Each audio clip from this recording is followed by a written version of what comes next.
Halo semua, kami kelompok 6 dari kelas 10 IPA 3 SMA Kristen Ebenezer Manado akan menjelaskan materi dari pelajaran biologi tentang plasmodium.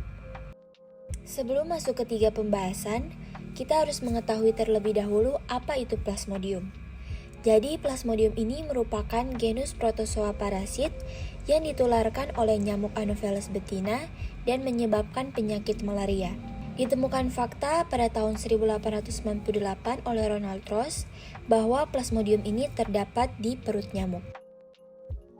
Pembahasan pertama yaitu siklus hidup plasmodium. Siklus hidup plasmodium dibagi dua, yaitu fase aseksual di dalam tubuh manusia dan fase seksual di dalam tubuh nyamuk. Selanjutnya akan terbagi menjadi 3 siklus. 1. Siklus porogenik. 2. Siklus eksoeritrositik. 3. Siklus eritrositik. Kita masuk ke siklus pertama yaitu siklus porogenik. Siklus porogenik ini terjadi di dalam tubuh nyamuk. Jika darah manusia dihisap oleh nyamuk Anopheles betina, maka di dalam tubuh gametosit nyamuk tersebut akan berubah menjadi mikrogamet atau gamet jantan dan makrogamet atau gamet betina. Jika makrogamet dan mikrogamet ini mencair, maka akan terbentuk zigot. Zigot ini akan berubah menjadi ookinet. Ookinet itu bentuknya seperti cacing. Setelah itu, ookinet akan bergerak menerobos dinding usus atau perut nyamuk dan kemudian berputar yang disebut ookista. Dari ookista tersebut akan dihasilkan beribu-ribu sporozoid. Sporozoid akan mencapai kelenjar air liur nyamuk dan jika nyamuk menggigit manusia, maka siklus hidup plasmodium akan berulang. Kita masuk ke siklus kedua yaitu siklus eksoeritrositik. Ketika nyamuk Anopheles betina menghisap darah, maka secara otomatis juga mengeluarkan kelenjar air liur atau saliva yang mengandung antikoagulan untuk mencegah terjadinya pembekuan darah. Bersamaan dengan saat antikoagulan, sporozoid keluar dan masuk ke dalam tubuh manusia. Kemudian dengan aliran darah, sporozoid mencapai hati.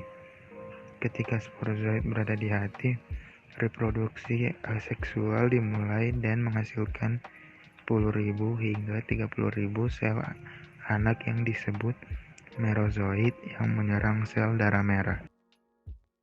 Siklus yang terakhir yaitu siklus eritrositik. Merozoid yang berada dalam sel darah merah disebut trofozoid. Kemudian cepat atau lambat, trofozoid akan berubah menjadi skizon dewasa. Dalam sel darah merah, skizon dewasa membelah lagi secara aseksual dan menghasilkan antara 8 hingga 16 merozoid setiap 48 atau 72 jam tergantung pada jenis plasmodiumnya. Merozoid dilepaskan bersamaan dengan pecahnya sel darah merah yang bertujuan untuk menginfeksi sel darah merah baru. Intinya proses ini berlangsung berulang-ulang sehingga dalam waktu singkat di dalam tubuh terdapat banyak merozoid. Selanjutnya bersamaan dengan pecahnya sel darah merah, senyawa racun yang dihasilkan oleh merozoid dilepaskan sehingga penderita akan mengalami rasa merinding yang diikuti dengan rasa demam tinggi.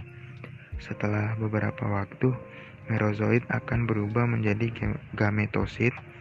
Gametosit adalah calon sel gamet jantan dan betina.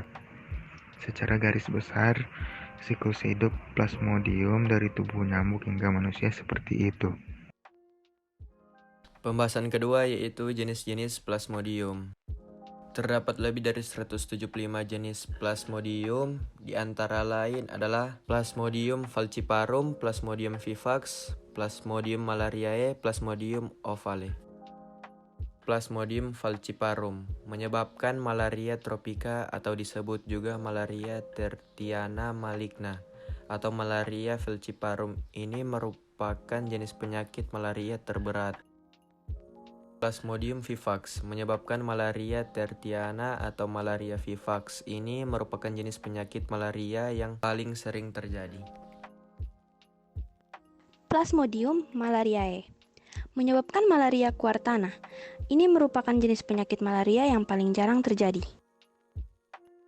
Plasmodium ovale menyebabkan malaria ovale. Ini merupakan jenis penyakit malaria yang paling ringan dan dapat sembuh tanpa pengobatan. Ada satu lagi jenis Plasmodium, tapi jenis ini belum memiliki informasi yang akurat. Nama jenis Plasmodium ini yaitu Plasmodium knowlesi. Plasmodium ini hanya menginfeksi primata dan hingga saat ini masih belum ada dan belum diketahui apakah bisa terjadi penularan ke manusia atau tidak. Pembahasan ketiga yaitu dampak negatif Plasmodium. Seperti yang kita tahu bersama, parasit Plasmodium ini ditularkan oleh nyamuk dan menyebabkan penyakit malaria. Penyakit malaria ini jika tidak ditangani dapat berakibat fatal. Contohnya seperti anemia yang cukup parah, gangguan pada otak, gangguan organ tubuh seperti organ ginjal, hati, dan juga limpa mengalami gangguan fungsi, keguguran pada ibu hamil, dan yang terakhir kematian. Itu saja yang dapat kami sampaikan. Semoga penjelasan kami ini mudah dimengerti dan bermanfaat. Jika ada kesalahan, kekurangan, dan ketidaknyamanan dari video ini, kami mohon maaf dan terima kasih telah menonton.